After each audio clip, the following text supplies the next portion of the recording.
Olá, eu sou a professora Annelise Caminha e hoje vou trabalhar com vocês as causas impeditivas e as causas suspensivas para o casamento. Então é importante iniciar o estudo diferenciando as causas impeditivas da nossa incapacidade para casar. Por que estou falando isso? Porque a incapacidade, ela se dá a todas as pessoas, ou seja, se eu estou no rol de absolutamente incapazes, eu não posso casar de forma alguma.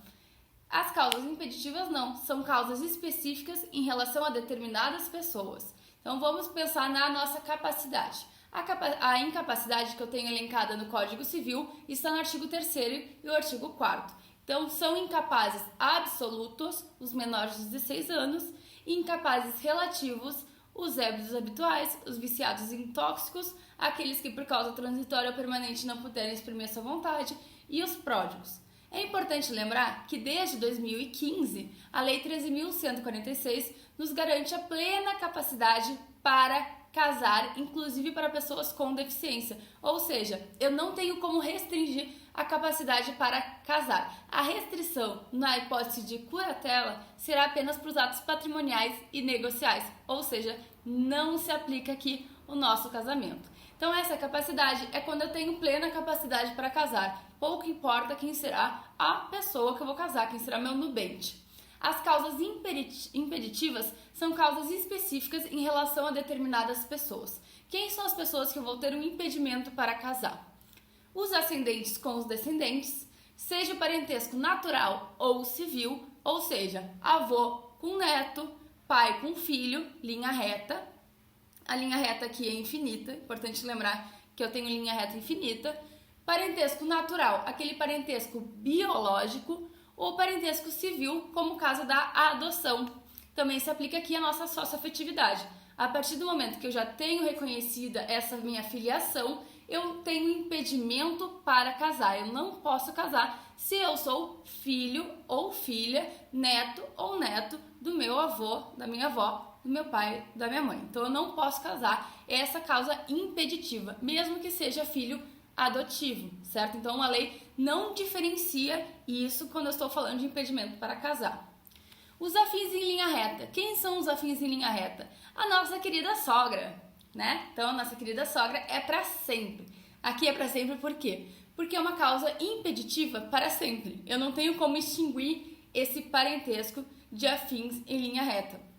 Ou seja, com a dissolução do casamento, eu vou extinguir o meu parentesco na linha colateral até o 2º grau, com o meu cunhado, mas eu não vou extinguir o meu parentesco com a sogra e com o sogro. Então eu não posso me divorciar para casar com o meu sogro.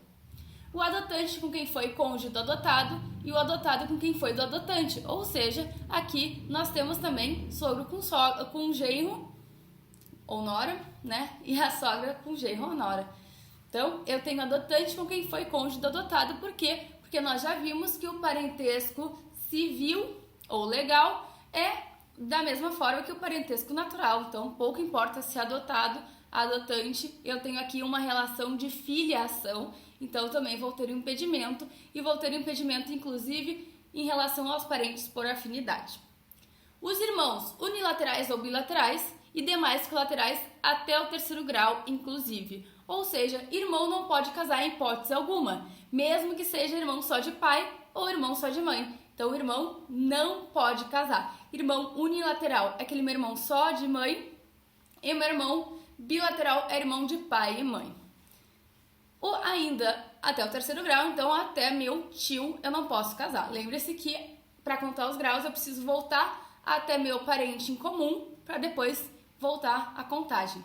Então, conto até o parente comum e volto, contando também, certo? Então, é importante lembrar disso quando eu estou contando os meus graus de parentesco.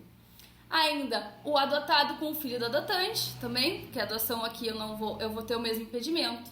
Então, nessas relações são as relações de parentesco.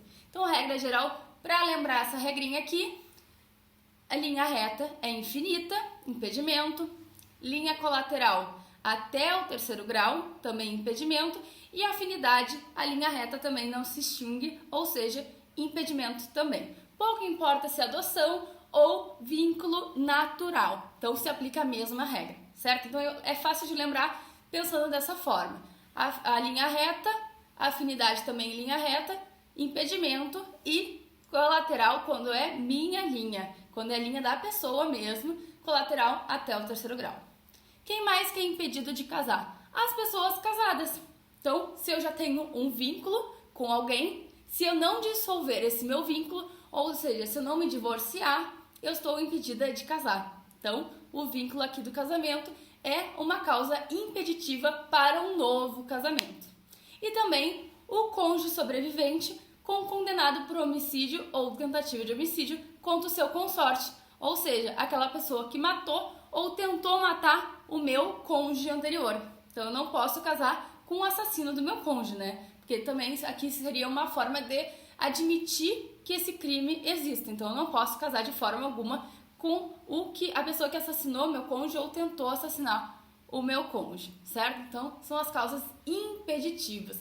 Nós podemos dizer que todas essas causas eu tenho um impedimento em relação a uma determinada pessoa. A única que eu não vou ter é em relação às pessoas casadas, que daí se aplica a todas as pessoas, porque nenhuma pessoa casada pode casar novamente. Isso é uma bigamia, inclusive é crime. Então prestem atenção. O impedimento ele pode ser oposto até a data da celebração por qualquer pessoa capaz. Então eu não tenho regra para opor esse meu impedimento. Qualquer pessoa pode ir lá e dizer que aquela pessoa está impedida. Então é importante lembrar, por isso que eu tenho nossos proclamas. Inclusive, eu tenho ali nos proclamas dizer que se alguém sabe de algum impedimento, por favor, se manifeste. Qualquer pessoa capaz pode se manifestar quando eu estou tratando de uma causa impeditiva. O casamento contraído por infringência de impedimento é nulo. Então, é um casamento nulo. As causas suspensivas. Como que eu aplico as causas suspensivas? As causas suspensivas é aquelas em que eu não devo casar. Então, inclusive, a legislação me diz, eu não devo casar. Não quer dizer que eu não posso, mas eu não devo. Então, sempre para proteger o interesse de terceiros. Então, quem que não deve casar? O viúvo ou a viúva com quem tiver filho do cônjuge falecido, enquanto não fizer inventário dos bens do casal e se der partilha aos herdeiros, ou seja, se eu sou viúva e ainda não fiz a partilha do meu cônjuge, eu não posso casar, eu não devo casar, né, nessa situação. A viúva ou a mulher cujo casamento se desfez por ser nulo ou por ter sido anulado até 10 meses depois do começo da viuvez ou da dissolução da sociedade conjugal. Então aqui é para verificar se ela está grávida ou se tem um herdeiro daquela pessoa, por isso que eu tenho 10 meses. Claro que se eu provar que não há gravidez, eu posso retirar essa causa suspensiva, mas eu preciso fazer a prova disso. Ainda, o divorciado, enquanto não houver sido homologada e decidida a partilha dos bens do casal. Ou seja, o divorciado ele não deve casar sem ter feito a partilha de bens do seu casamento anterior. O tutor ou o curador e seus descendentes, então aqui como eu tenho uma questão de confiança em relação à minha curatela, minha tutela, desde que eu faça a minha prestação de contas. Então se eu fizer a prestação de contas em relação àquela tutela ou àquela curatela, eu posso casar. Nem seus descendentes, nem seus ascendentes durante esse período, porque eu tenho uma relação de confiança. Ainda, irmãos, cunhados ou sobrinhos com a pessoa tutelada ou curatelado, enquanto não cessar a tutela ou a curatela e não estiver saudadas as respectivas contas. Então, eu preciso verificar se foi saudada todas as contas em relação àquela curatela ou àquela tutela, porque eu teria aqui uma confiança em relação àquela pessoa, por isso que eu não devo casar. Essas causas suspensivas, elas podem ser arguidas pelos parentes em linha reta de um dos nubentes, sejam consanguíneos ou afins, e pelos colaterais em segundo grau, sejam também consanguíneos ou afins, certo? Então, as causas suspensivas, elas podem ser arguidas pelos parentes daquelas pessoas, tá? Qual é nosso efeito da causa suspensiva? Então, se eu casei com uma causa suspensiva, qual é o efeito desse meu casamento? O casamento ele não vai ser nulo nem anulável. A diferença é que o casamento vai ser sob o regime de separação obrigatória de bens. Então, ele não é anulável, mas a pessoa vai casar sob o regime de separação obrigatória de bens, certo? Então é a diferença do impedimento. Impedimento, o casamento é nulo. O casamento vai ser nulo, não vai produzir efeitos. Salvo, claro, na hipótese do casamento contraído de boa fé, que daí tem efeitos até a sentença de anulação desse casamento. Mas se o casamento foi contraído por um impedimento, ele não vai ter efeitos nenhum, porque ele é um ato nulo. Quando eu estou tratando de uma causa suspensiva, não é um ato nulo, é um ato válido. O casamento vai ser válido. Só que eu vou ter que casar sobre o regime de separação obrigatória. Então, diferente das causas impeditivas, que o casamento é nulo, nas causas suspensivas, o regime é de separação obrigatória. Então, sempre pensando aqui em relação a terceiros nas causas suspensivas, visando a proteção. Então, nas situações em que a pessoa não realizou a partilha, não dissolveu ainda aquele vínculo do casamento com a partilha de bens, né? Já houve o divórcio, mas não houve a partilha de bens. A pessoa que possa estar grávida do cônjuge falecido. Então, nas situações em que pode haver uma confusão patrimonial. Então, as causas suspensivas são causas de confusão patrimonial. Diferente das causas impeditivas, que as causas impeditivas são em relação à pessoa que eu vou casar, salvo o caso da pessoa casada. Mas todas as outras são em relação àquela pessoa específica. Então, não são causas em relação a todos. A suspensiva, não. A suspensiva eu tenho aqui uma proteção de terceiros, uma proteção patrimonial, ok? Então, a suspensiva, o casamento vai ser válido com separação obrigatória, e na impeditiva, o casamento vai ser nulo.